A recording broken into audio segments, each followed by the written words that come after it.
वो लोग पेशावराना अंदाज में तुम्हारी पूरी बात सुनकर कोई फैसला कर सकेंगे। रियाज के हिलने से पहले ही मजबूत और कसरती बदन वाला एक नौजवान अपनी जगह छोड़कर तेजी से हमारे करीब आ गया। उसकी बेचैन उकाबी नजरें मेरे बदन में उतरी जा रही थी। क्या बात है? उसने मुझे घूरते हुए सर्द और तहकमाना लहजे में सवाल किया। रियाज ने मेरे बोलने से पहले सरगोशियाना लहजे में उसे मेरे अंदेशे से आगाह कर दिया। नोवार दुख हो रहा है अगर मैं ये कहूँ कि तुम खुद भी उसके साथी हो और हमें कहीं और उलझा कर काम कर गुजरना चाहते हो, तो तुम्हारा क्या जवाब होगा? मैं सफर के इख्तिताम तक तुम्हारी तहवील या निगरानी में रहने को तैयार हूँ। मैं नहायत सुकून के साथ जवाब दिया, लेकिन मेरे बताए हुए मुसाफिर को चेक करना जरूरी बल्कि नागुज़ीर हो चुका है। वो दाहिनी कतार में आगे विराजमान है, वह मुसल्ला है। नोवार पलकें झपकाए बगैर मुझे घूरे जा रहा था। वो कोई अगला कदम उठाने से पहले ये यकीन कर लेना चाहता था कि मेरे अज़ाइम में कोई खोट नहीं थी। मुझे शुबा है, लेकिन मैं यकीन से कुछ नहीं कह सकता। वो एक पुराना भारतीय दहशतगर्द है। वो अकेला ही सफर कर रहा है। इस सवाल ने मुझे चकरा कर रख दिया। उस बारे में मैंने सोचा ही नहीं था। अगर त्यारे में तरपाठी का कोई साथी भी मौजूद था तो सूरत हाल खासी पेचीदा हो सकती थी। उनमें से किसका क्या रोल होना था उस बारे में कोई कयास राय नहीं की जा सकती थी। तरपाठी पर हाथ डालने के बाद भी कुछ भी हो सकता था। अभी तक उसका कोई साथी मेरी नजरों में नहीं आ सका है। मैंने खुले दिल से एतराफ किया। फर्स्ट क्लास से जाबिर खान को बुलाओ। नवार ने रियाज को हदायत की और लपक कर अकबी दरवाजे के करीब लगे हुए इंटरकाम की तरफ बढ़ गया। इस एयरगार्ड ने कुर्बो जवार में बैठे हुए मुसाफिरों को किसी भी शुबे का मौका दिए बगैर चाबकदस्ती के साथ मेरी जामा तलाशी लेकर ये इत्मीनान कर लिया कि मैं मुसल्ला नहीं था। इस वक्त मैंने दिल ही दिल में अपनी उस अक्लमंदी पर खुदा का शुक्र अदा किया कि त्यारे के अमले को एतमाद में लेने से पहले मैंने बीम गन खजाला के सुपुर्द कर दी थी। अगर तलाशी के मौका पर वो हथियार मेरी तहवील से बरामद हो जाता तो मेरा खेल बिल्कुल ही उलट हो सकता था। एयरगार्ड मेरी कहानी पर यकीन करने के बजाय तरपाठी को भूलकर मेरी बेखुनी पर तुल जाते और मुझे अमान मिलनी मुश्किल हो जाती। एयरलाइन कोई भी हो, बैनुल-अक़वामी परवाजों पर उसका अमला अमूमन घाघ और तजुर्बेकार होता है। जाबिर खान की आमद तक जहाज के अमले को किसी बड़ी गड़बड़ का अंदाजा हो चुका था, जिसके नतीजे में फ्लाइट किचन में होने वाली सरगर्मियां बड़ी हद तक मान पड़ चुकी थी और हर शख्स मुतजस्सिसाना अंदाज में सुन गुन लेने के लिए कोशा था। जाबिर खान की आमद पर पता चला कि पहले एयर कार्ड का नाम मंजूर था। उन दोनों ने एक दूसरे से कोई सवालों जवाब करने की सहमत नहीं की। मंजूर ने मुझे जाबिर की तहवील में दिया और खुद इंटरकाम की तरफ चला गया। चाहे तो जहाज के कप्तान को सूरत हाल से आगाह करके मशवरा लेना चाहता था। जहाज 35,000 फुट की बुलंदी पर सैकड़ों मील फी घंटा की रफ्तार से अपनी मंजिल की जानिब महवे परवास था। जहाज में जेट इंजनों का धीमा मगर मुसलसल और यकसा शोर गूंज रहा था। मुसाफिर जहाज में शुरू होने वाले बदतरीन बहरान से बेखबर सफर से महफूज होने की कोशिशों में मसरूफ थे, मगर अमले के अराकीन के चेहरों से मुस्कुराहटें रुखसत हो चुकी थी और उनमें से हर एक के कयासात की संगीनी उसकी पेशानी पर नमूदार होने वाली शिकनों की तादाद से बासानी नापी जा सकती थी। वो सूरत हाल मेरे लिए सबसे ज्यादा आसाब शिकन थी, क्योंकि एक तरफ मुझे तरपाठी के नापाक अज़ाइम को नाकाम बनाना था, तो दूसरी तरफ अपनी जात को भी हर किस्म के शकूक व शुबहात से मावरा रखना था। चंद ही मिनट के कलील ही मुद्दत में मंजूर जहाज के कप्तान से अपने किसी मंसूबे की मंजूरी लिया। तुम उस पर निगाह रखो। मंजूर सपाट और सरगोशियाना आवाज में एयर कार्ड जाबिर खान से मुखातिब हो गया। मैं आगे जा रहा हूँ और इधर एक मुश्तबा मुसाफिर मौजूद है। फिर वो रियाज की तरफ मुड़ गया, तो मेरे पीछे आओगे। मेरे इमा पर वो आदमी जूस या सॉफ्ट ड्रिंक की फरमाइश करे तो उसके गिलास में ओजी का डोज मिला देना। उसके टंग होते ही मैं उसकी चामा तलाशी ले डालूंगा। कुछ ना मिला तो हम उसे उसके हाल पर छोड़कर करीब से उसकी निगरानी करते रहेंगे। कुछ बरामद हुआ तो फिर मैं वहीं किचन से उसकी बेहोशी का ऐलान करा दूंगा। आखिरी 2 कितारों की नशिस्तें खाली करा के हम उसे पीछे ले आएंगे और फिर कराची पहुंचने तक बेहोश ही रहेगा। जहाज में बहुत सी जगह खाली हैं। पीछे वाले 10-12 मुसाफिरों को आगे लाने में कोई दिक्कत नहीं होगी। ओके। जाबिर खान का चेहरा गंभीर था। रियाज सिर्फ सर हिला कर रह गया। मेरे लिए यह समझना दुश्वार नहीं था कि ओजी के डोज से मंजूर की मुराद किसी ख्वाब अबर तबाह की हल्की मिकदार से थी। उन हालात में वही तरकीब सबसे ज्यादा मुअस्सर और कारगर साबित हो सकती थी। बसुरते दीगर तरपाठी पूरे जहाज के मुसाफिरों के लिए दहशत और सरसहमगी की अलामत बन सकता था। मंजूर तेज कदमों के साथ दाहिनी राहदारी में बढ़ता चला गया। रियाज उससे चंद कदम पीछे था। तुम इन्फार्मर हो या हाई जैकर के साथी? चंद सानियों बाद जाबिर खान ने मुझसे पूछा। इन्फार्मर है। मैंने सरगोशी की। इजाजत हो तो मैं बैठ जाऊं? उसने सारी लाके इजाजत देते हुए कहा, यह याद रखना कि ड्रॉप सीन होने से पहले अपनी जगह से जरा भी हिले तो मैं बेदरेक तुम्हें शूट कर दूंगा। हम लोग हर तरफ आंखें ही आंखें रखते हैं। वो देव हैकल DC-10 था और उसमें उसकी दुम के सिरे पर आखिरी कितार में मैं बैठा हुआ था। हमारे आगे उससे कदर वसी कैबिन फैला हुआ था कि पीछे बैठकर आगे का जायजा लेना मुमकिन नहीं था। मंजूर और रियाज मेरी निगाहों से ओझल हो चुके थे। वक्त बहुत धीमे धीमे सिरक रहा था और मैं आगे की सूरत हाल के बारे में सिर्फ अंदाजा ही लगा सकता था कि वहां क्या हो रहा था। किचन से आने वाली बर्तनों और ट्रालियों की आवाजें यकसर मातूम हो चुकी थी, लेकिन गर्म खानों से बाहर आने जाने वाले खानों की तेज खुशबू बतदरीज पूरे जहाज में फैल चुकी थी। अमले को असल हकीकत का इल्म नहीं हो सका था, लेकिन शायद कप्तान ने उसी के पहले डोज के नताज बरामद होने तक खाने की सर्विस मुअत्तल करा दी थी। मैंने बेचैनी के साथ अपनी रिस्ट वॉच पर निगाह डाली तो उन दोनों को गए बमुश्किल 3 मिनट गुजरे थे। वक्त की रफ्तार गोया एक जगह थम कर रह गई थी। लम्हात थे कि गुजरने का नाम नहीं ले रहे थे। उस वक्त तक सही सूरत हाल का इल्म मंजूर, जाबर खान और रियाज के अलावा अमले के किसी फर्द को नहीं था। कप्तान से अगर मंजूर ने बात की थी तो उसको भी उस सफ में शामिल किया जा सकता था। अमले के बकिया अराकीन ने अपने तजुर्बे की बिना पर किसी खराबी का अंदाजा लगा लिया था, लेकिन बकिया मुसाफिर पूरे किस्से से यकसर लाइल थे।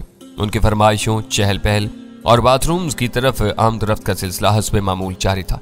मेरे करीब से गुजरने वालों को भी अंदाजा नहीं हो सका था कि मैं उस वक्त एक एयरगार्ड की कड़ी और मुसल्ला तहवील में था। गजाला और सुल्तान शाह को यकीनन मालूम था कि जहाज में एक खतरनाक दहशतगर्द मौजूद था जो किसी भी वक्त जहाज को हाईजैक करने की कोशिश कर सकता था, लेकिन वो दोनों भी उस बारे में मेरी इंसदादी कोशिशों की नौयत से बिल्कुल बेखबर थे। हैरत की बात यह थी कि उन दोनों में से किसी ने भी पीछे आकर यह देखने की कोशिश नहीं की थी कि मैं किन हालात से दो चार था। एक एतबार से उनकी वो एहतियात जबरदस्ती थी कि जहाज के अमले में मौजूद किसी भी फर्द को मेरे साथियों का ख्याल नहीं आ सकता था। फिर अचानक ही त्यारे के पेजिंग सिस्टम पर एक भारी मर्दाना आवाज गूंज लगी। उसके तारफी फिक्रों से पता चला कि वो जहाज का कप्तान था। वो मुसाफिरों को हदायत कर रहा था कि परवाज के गैर मुतवक्का तौर पर नाहमवार होने के खतरे के पेश नजर तमाम मुसाफिर अपनी अपनी या करीब तरीन खाली सीटों पर बैठकर अपनी हिफाजती बंद बांधने और अगले ऐलान तक जहाज की राहदारियों में नकलो हरकत से गुरेज करें। मुसाफिरों का शुक्रिया अदा करके वो आवाज मालूम हुई तो मैं दिल ही दिल में जहाज के अमले की होशियारी की दाद दिए बगैर नहीं रह सका। मुश्तबा शख्स की किसी मुतवक्का मुजाहमत से निमटने के लिए राहदारियों वगैरह का साफ रहना जरूरी था। खाने की ट्रालियों की गर्दिश के इल्तवा के बाद वो ऐलान बहुत बरमहल बल्कि जरूरी था, जिसके नतीजे में मुसाफिरों ने फौरी तौर पर अपने कप्तान की हदायत पर अमल करना शुरू कर दिया। धात के बुकलों की खटाखट के बाद त्यारे की फिजा में काफी हद तक खामोशी फैल गई और जेट इंजनों की गूंज का सूती तसलसल नुमाया होता गया। मजीद 10 मिनट गुजर गए। बेयकीनी के खौफ और सनसनी ने मेरे असाब पर असर अंदाज होना शुरू कर दिया। त्यारा किसी भी मौसमी झटके से दो चार हुए बगैर बदस्तूर सुबक रफ्तारी के साथ साथ परवाज कर रहा था। आखिर एक बार फिर त्यारे के कप्तान की आवाज सुनाई देने लगी। वो कह रहा था, ख़वातीन व हज़रात, आपके जहाज का कप्तान एक मरतबा फिर आपसे मुखातिब है। हमें अफसोस है कि हमारे एक मुसाफिर की तबीयत कुछ बिगड़ चुकी है और वो नीम बेहोशी की हालत से दो चार है। इस वक्त हमारे साथ हमारी एयरलाइन के एक माहिर भी सफर कर रहे हैं जो पूरी तनदही के साथ बीमार मुसाफिर की देखभाल कर रहे हैं। आप लोग पूरे इत्मीनान से अपनी नशिस्तों पर बैठे रहें। तहम हंगामी जरूरत के पेश नज़र आखिरी 2 कितारों के मुसाफिरों से इल्तमास है को अमले की मदद से अगले हिस्से की खाली नशिस्तों पर मुंतकिल हो जाएं ताकि मरीज को जहाज के पिछले हिस्से में मुंतकिल करके यकसुई से उसकी देखभाल की जा सके। हम इस इमरजेंसी में आपके ताउन के तलबगार हैं और किसी भी जहमत के लिए मुआवजत खा है। शुक्रिया। उर्दू के बाद वही ऐलान अंग्रेजी में थुराया जाने लगा। उस वक्त मेरा दिल पूरी कुव्वत के साथ कनपटियों में धड़कने लगा था। तरपाठी को जहाज के पिछले हिस्से में लाने की तैयारियां शुरू हो चुकी थी, जिनका मतलब था कि मंजूर ने चामा तलाशी के नतीजे में उसके कब्जे से कोई मोहलक हथियार या दूसरा तकरीबी मवाद बरामद कर लिया था और मेरी कोशिश रायगाह नहीं गई थी। कप्तान ने दानिशमंदी के साथ उस मुतवक्का हाईजैकर को एक मरीज का रूप देकर सूरत हाल को संभाल लिया था। उसने मरीज की देखभाल के लिए डॉक्टर के बजाय एयरलाइन के माहिर का जिक्र करके झूठ बोलने से भी गुरेज किया था, क्योंकि मंजूर अपने पेशे के एतबार से वाकई एक माहिर एयरगार्ड था। उसने नहायत सुकून और खुश उसलूबी के साथ उस खौफनाक हंगामी सूरत हाल का इंसदाद किया था। जहाज के अमले के अराकीन पिछली नशिस्तों के मुसाफिरों को आगे की खाली नशिस्तों पर मुंतकिल होने में मदद दे रहे थे।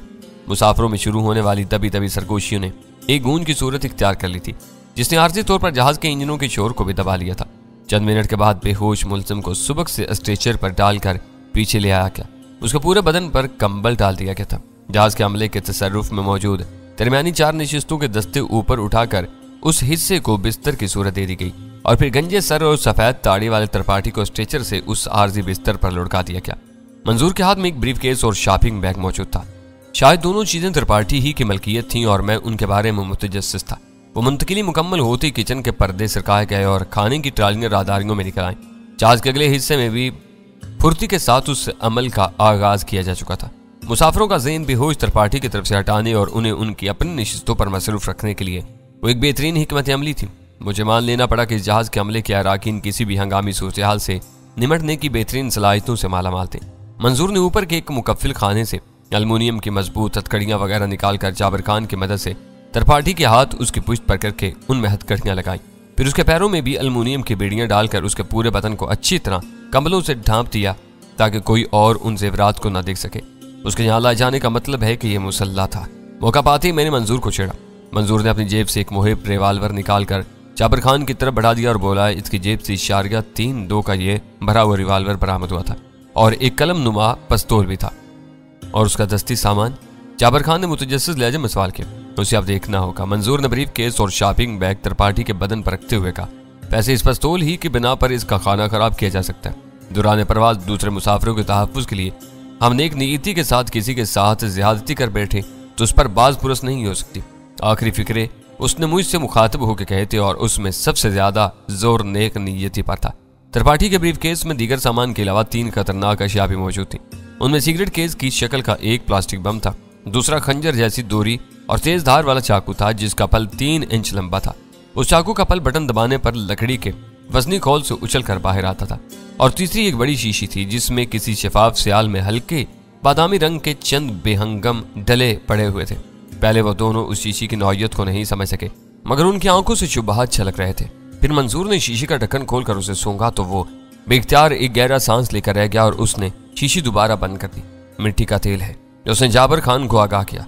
मुझे यकीन था कि ये कोई बेजरर चीज नहीं हो सकती, लेकिन इसके अंदर क्या पड़ा हुआ है? मैंने उसकी आंखों में झांकते हुए सवाल किया। सोडियम, वो आहिस्ती से बोला। असल खतरनाक चीज यही है। मिट्टी का तेल इसे महफूज रखने के लिए इस्तेमाल किया गया।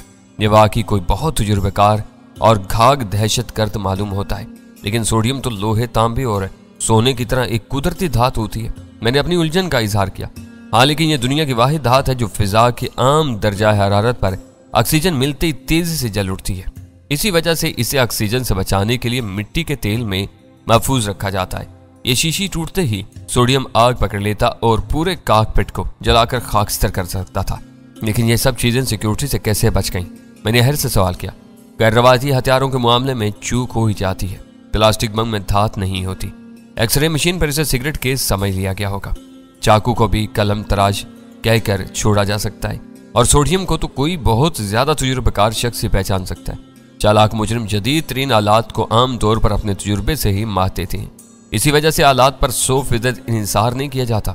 मंजूर का रवैया दोस्ताना हो चला था, लेकिन 2 अदद पिस्तौल तो पकड़े जा सकते थे। मैंने इसरार करते हुए कहा, सिक्योरिटी ऑफिसर अनाड़ी या ना तजुर्बेकार हो तो पेन पिस्टल से अमूमन धोखा खा जाता है। अलबत्ता बड़े रिवाल्वर का मसला खतरनाक है, उसे किसी की मिली भगत के बगैर अंदर नहीं लाया जा सकता।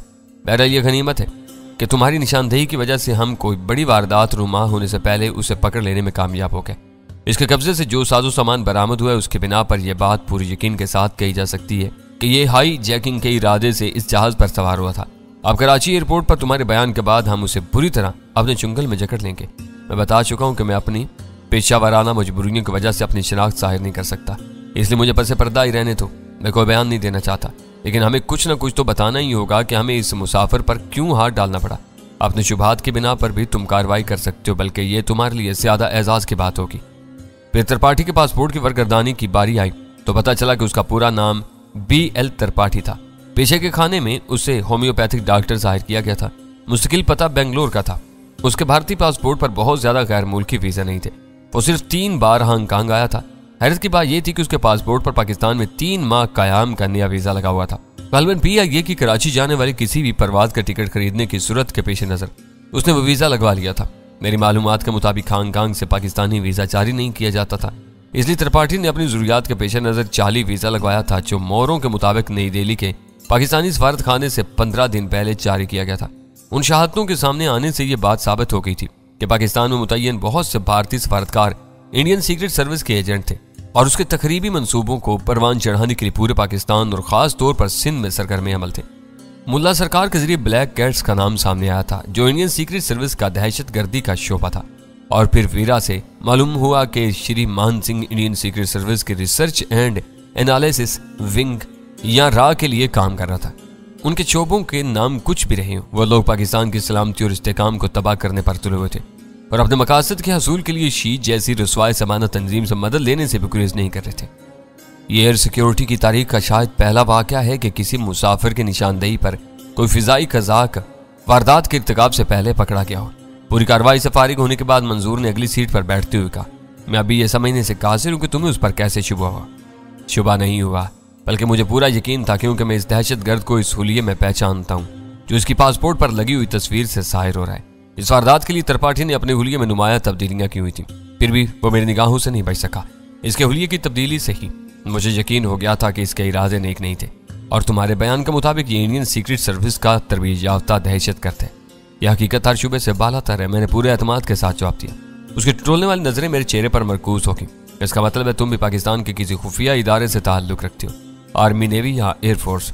मेरा इनमें से किसी से कोई ताल्लुक नहीं है। मैंने मानी खेज मुस्कुराहट के साथ कहा, अपनी सहूलत के लिए तुम मुझे एक फर्ज शनास पाकिस्तानी समझ सकते हो, फिर तुम्हारी खुफिया शनाख्त को किस खाने में फिट किया जाएगा वो बहुत संजीदा था। वो खुफिया है, उसे खुफिया ही रहने दो।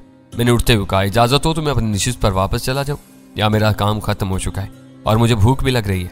मैं तुम्हें रोकना नहीं चाहता। मेरे साथ वो भी उठ खड़ा हुआ। वैसे तुम चाहो तो मैं तुम्हारे लिए यहीं खाना मंगवा देता हूँ, जो कुछ चाहोगे वो मिल जाएगा। मैंने उसका शुक्रिया अदा किया और उसने नहायत तपाक के साथ हाथ मिलाकर मुझे रुखसत कर दिया। फिर रियाज और जाबर खान ने भी ममनूनियत से लबरेज अंदाज में मुझे अलविदा कहा और मैं अपनी सीट की तरफ चल दिया।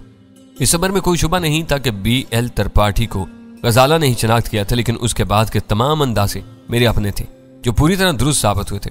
उस तजुर्बे से गुजरते हुए मुझे अंदाजा हुआ था कि फिजा में हजारों फुट की बुलंदी पर परवाज करते हुए मुसाफिरों के लिए किसी भी हादसे का तस्वुर किस कदर वहशतनाक साबित होता है। वो तो गनीमत था कि अमले के गिने चुने अरकान के अलावा दूसरों को इससे कजिए की भनक भी नहीं मिली थी, वरना जहाज में वो कोहराम बर्पा होता कि उस पर काबू पाना नामुमकिन होकर रह जाता। मुसाफिरों के ज़हनों पर पहली दहशत जहाज की तबाही की होती, जिसके नतीजे में किसी एक फर्द का भी बचना मुहाल होता है। इतनी बुलंदी पर हादसा हो तो न सिर्फ लाशों के आज़ाद चीथड़ों की सूरत में बिखर जाते हैं, बल्कि जलकर कोयला भी हो जाते हैं। और हादसा टल जाए तो हाई जैकरों की बालादस्ती के नतीजे में मुसाफिरों को कैद भी यकीनी और भूख प्यास की जिन होलनाक अज़ियतों से गुजरना पड़ता है, उसका मुबहम सा तस्वुर हर फिजाई मुसाफिर के लाचार में मौजूद रहता है, जो कोई मनफी इम्कान पैदा होते ही लर्ज़ाखेज आसेब का रूप धार लेता है। गजाला और सुल्तान शाह के जहनों में मुतअद्दिद सवालात मचल रहे थे। मैं चाय नोशी के दौरान में मजे ले लेकर उनके सवालात के जवाब देता रहा, लेकिन मेरे जहन में आने वाले वाक़यात का खाका मुरत्तिब हो रहा था। यह अमर लाजमी था कि हमारे त्यारे का कप्तान कराची के कंट्रोल टावर की हदूद में दाखिल होते ही उन्हें पूरी सूरत हाल से बाखबर कर देता, और जब त्यारा लैंडिंग के बाद रुकता तो रनवे पर त्रिपाठी के इस्तकबाल के लिए आला हुकाम समेत पुलिस और एयरपोर्ट सिक्योरिटी फोर्स की भारी नफरी मौजूद होती। इब्तदाई तफ्तीश के बाद त्रिपाठी को शायद उस इलाके की पुलिस की तहवील में दे दिया जाता, लेकिन मैं जानता था कि वो असल में ISI या इंटर सर्विस इंटेलिजेंस का केस था। वही लोग त्रिपाठी की जुबान से सच उगलवा सकते थे। वो एक बार ISI की तहवील में चला जाता तो उस समर का भी कभी इम्कान था कि किसी मरले पर स्पेशल टास्क फोर्स वालों को भी शरीक कर लिया जाता, क्योंकि गैर सरकारी तौर पर वो लोग मुल्ला सरकार और श्रीमान सिंह के मामलात में पूरी तरह मुलव्विस रहे थे। दुश्मन के बारे में आमतौर पर कहा जाता है कि उसे ऐसी जगह मारा जाए जहां पानी भी ना मिले, मगर हमारे भारतीय हरीफों के मामले में यह मुहावरा बिल्कुल गलत साबित हो रहा था। दरिया सिंध में अबासीन नामी जहाज से की जाने वाली मुनज़्ज़म और तबाहकुन कार्रवाइयों के नतीजे में मुल्ला सरकार ने अपनी स्पीड बोट सक्खर के पुल के एक सतून की संगलास बुनियाद से टकराई थी, और उसकी लाश के चीथड़े दरिया सिंध के सुथरे और मीठे पानी में दूर तक बिखर गए थे। फिर श्रीमान सिंह का वक्त पूरा हुआ तो उसे बहिरा अरब का नमकीन और भारी पानी नसीब हुआ, जो इंसानी लाशों को ज्यादा देर तक अपने सीने में छुपाए रखने की सलाहियत से महरूम था। देखना यह था कि त्रिपाठी का मदफन कहाँ करार पाता था। मेरी दानिश में तो वो किसी गटर या गंदे जोहड़ का ही मुस्तहिक था। जब हमारा जहाज भारतीय इलाके पर से गुजर रहा था तो मैं कप्तान की दावत के एहतराम में अपनी जगह से उठा और एक एयर होस्टेस के साथ जहाज के काकपिट में जा पहुंचा। नीचे से ऊपर तक सैकड़ों रोशन डायल और मुतारक सुइयां नहायत मरूब कुन अंदाज में जहाज के इंजनों और दीगर हिस्सों की कारकर्दगी जाहिर करनी थी। उस पेचीदा निजाम में कप्तान और उसका मुआवन मशीनी रोबोट्स की तरह नजर आ रहे थे। कप्तान ने अपने हेडफोन उतार कर बड़ी गर्मजोशी के साथ मुझे खुशामदीद कहा, लेकिन उस एहसास और गुंजलक काकपिट के लवाजम देखते ही मुझ पर वहशत सवार होने लगी थी। मुझे पहला यह ख्याल आया कि अगर मैंने बेध्यानी में किसी गलत बटन या लीवर को छेड़ दिया तो जहाज पर कोई आफत भी नाजिल हो सकती थी। मैं कप्तान से मुख्तसर सी गुफ्तगू करके फौरन ही वापस लौटा। बाकी सफर किसी हंगामे के बगैर नहायत सुकून से गुजर गया। खाने के बर्तन समेटे जाने के बाद जहाज के अंदरूनी रोशनियां भी धीमी कर दी गई थी और बेशतर मुसाफिर सस्ताने में मसरूफ हो गए थे। तंबाकू नोशी के आदि मुसाफिर दिल खोल कर धुआं उड़ा रहे थे और जहाज का अमला मुसाफिरों से फर्दन फर्दन ड्यूटी फ्री खरीदारी के बारे में फरमाइशें नोट कर रहा था, ताकि ड्यूटी फ्री सेल का आगाज हो तो ट्रालियों में मतलूबा सामान वाफिर मिकदार में मौजूद हो और खरीदार इंतजार किए बगैर अपनी पसंद की अशिया ले सकें। उन्हीं छोटी छोटी मसरूफियात में वक्त गुजरता रहा और फिर जहाज में कराची पहुंचने का खुशगवार ऐलान गूंजने लगा। फ्लैट की चाबी मेरे पास मौजूद थी, लेकिन हजमी कुफल खोलने के बाद भी दरवाजे ने अपनी जगह से जुम्बिश न की तो गजाला मुंह बनाकर बोली, मालूम होता है वीरा खानम अंदर इस्तराहत फरमाएंगे। मैंने जीनों में लगे हुए बल्ब की मध्यम रोशनी में उसे घूरा और आहिस्ता से कहा, उसके सामने ऐसी कोई चली कटी बात न करना। तुम उसकी तंग दिली का खुमियाजा 2 बार भुगत चुकी थी। मैं ये नहीं चाहूंगा कि तुम दोनों के दरमियान तीसरी बार भी तलखियां जन्म लें। मैंने उसे कोई शिकवा ना किया तो वो मेरे गैर फितरी रद्दअमल से चौंक जाएगी। उसे थोड़ी बहुत खुराक तो देनी होगी। अलबत्ता मैं कोशिश करूंगी कि ज्यादा बदमजगी की सूरत हाल रूनुमा ना हो। बस यही मैं चाहता हूँ। हमें अपने वसी तर मफादात के लिए अब भी उसकी जरूरत है। उसके साथ बनाकर रखने में हम फायदे में रहेंगे। मैंने गहरा सांस लेकर कहा, फिर डोरबेल के बटन पर होले से उंगली रखकर हटा ली। फ्लैट की महदूद फिजा में घंटी की आवाज गूंजी। चंद सानियों तक अंदर सकूत छाया रहा। फिर कदमों की चाप के साथ ही वीरा की ख्वाबनाक आवाज में इस्तफसार सुनाई दिया। कौन है? वो उर्दू में पूछ रही थी। परदेश से तुम्हारे दोस्त आए हैं, दरवाजा खोलो, मैंने जवाब दिया। पलट गिरने की आवाज के साथ ही दरवाजा खुल गया। उस वक्त रात के 12 बज चुके थे, इसलिए वीरा के बदन पर शबख्वाबी का लिबास नजर आ रहा था। उसके बाल कदरे बेतरतीबी से बिखरे हुए थे। खूबसूरत आंखों में खुमार के सुर्ख सुर्ख डोरे तैर रहे थे, जिसकी वजह से उसका खुदादाद हुस्न कुछ ज्यादा ही निखरा निखरा नजर आ रहा था। ओह, तो तुम वाकई वहां से निकल भागने पर तुले बैठे थे। उसने हम तीनों को अंदर आने का रास्ता देते हुए हैरत से कहा, मुझे तुम्हारी इतनी जल्दी वापसी की उम्मीद नहीं थी। लंबी कहानी है। मैंने उसे हाथ मिलाकर अंदर दाखिल होते हुए कहा, हम वहां से निकलने में जरा भी ताकीर करते तो डॉन हमें कोहलू में पिलवा सकता था। उसका मिजाज घड़ी में तोला और घड़ी में माशा हो जाता है। मेरे पीछे गजाला फ्लैट में दाखिल हुई तो वीरा ने उसे खींच कर अपने सीने से लगा लिया। गजाला का रवैया नीम दिलाना था। उसने किसी जवाबी गर्मजोशी का मुजाहरा करने की जरूरत महसूस नहीं की थी। क्या बात है, तुम्हारे हाथ पैर तो बिल्कुल ठीले पड़े हुए हैं। गजाला की सर्दमहरी को महसूस करते हुए वीरा ने उसे झंझोड़ कर रख दिया। मुझे कुछ नाराज मालूम होती हूँ, तो क्या मुझे तुम्हारी कमर में हाथ डालकर ट्विस्ट नाचना चाहिए? गजाला का लहजा खुश्क था। मेरा ख्याल था कि मैंने तुम्हारी आज़ादी की भरपूर कोशिश करके अपनी जज्बाती गलती का अजाला कर दिया है। वीरा ने उसे छोड़कर सुल्तान शाह से हाथ मिलाते हुए कहा और फ्लैट का दरवाजा दोबारा बुलट कर दिया। यानी का भी यही ख्याल है। उन दोनों के समझाने पर मैं अपना दिल साफ करने की कोशिश कर रही हूँ, लेकिन तुम जानती हो कि किसी भी इंसान का दिल मशीन के पुर्जे की तरह नहीं होता, जिसे हस्बे ख्वाहिश किसी महलूल में धोकर साफ सुथरा किया जा सके। तुम पर निगाह पड़ते ही मेरे जख्म ताज़ा हो गए। खैर, आप इसे भूलने की कोशिश करो। मैंने गजाला के शाने पर थपकी देते हुए कहा, वीरा अपनी बुरी आदतों से मजबूर है, वरना यह दिल की इतनी बुरी नहीं है। इसकी कोशिश ना होती तो इस बार तुम्हें नई दिल्ली वालों के चुंगल से रिहाई नहीं मिल सकती थी, और फिर डॉन जैसा खूनखार आदमी तुम्हारे लिए मैदान में उतर आया था। हम चारों ही टहलते हुए ड्राइंग रूम में आ बैठे। वीरा ने अपनी आमद के बाद फ्लैट के हर हिस्से को साफ सुथरा रखने की हर मुमकिन कोशिश की थी, क्योंकि फर्नीचर के साथ कालीन भी खूब चमक रहा था। मैं सोच भी नहीं सकती थी कि श्रीमान सिंह तुम्हें दिल्ली पहुंचा देगा। वीरा अपने रवैये पर नादम और शर्मसार नजर आ रही थी, लेकिन तुम गौर करो कि उसके हरामीपन में भी अच्छाई की एक सूरत पनाह थी। ये वाकयात रूनुमा न हुए होते तो शायद अभी तक तुम दोनों की शादी की नौबत ना आई होती। ऐसी जबरदस्ती डॉन जैसा आदमी ही कर सकता था। हम चारों ही बैक वक्त हंस पड़े और वो मौजू वहीं दफन हो गया। वीरा की आंखों से नींद गायब हो चुकी थी। हम तीनों भी एक तवील दिन गुजारने के बावजूद ज्यादा थकान महसूस नहीं कर रहे थे। टाउन के फंदे से बचकर कराची पहुंचने की खुशी ने हर मनफी पहलू जहन से महव कर दिया था। हाँ, तो ये है कि तवील फिजाई सफर का जेट लीग भी हमें परेशान नहीं कर रहा था। हालांकि हमारे हांगकांग के मामूलात के मुताबिक सुबह के 4 बजने वाले थे, लेकिन अपने घर में मौजूदगी की तमानियत ने वक्त का वो फर्क भी मिटा दिया था।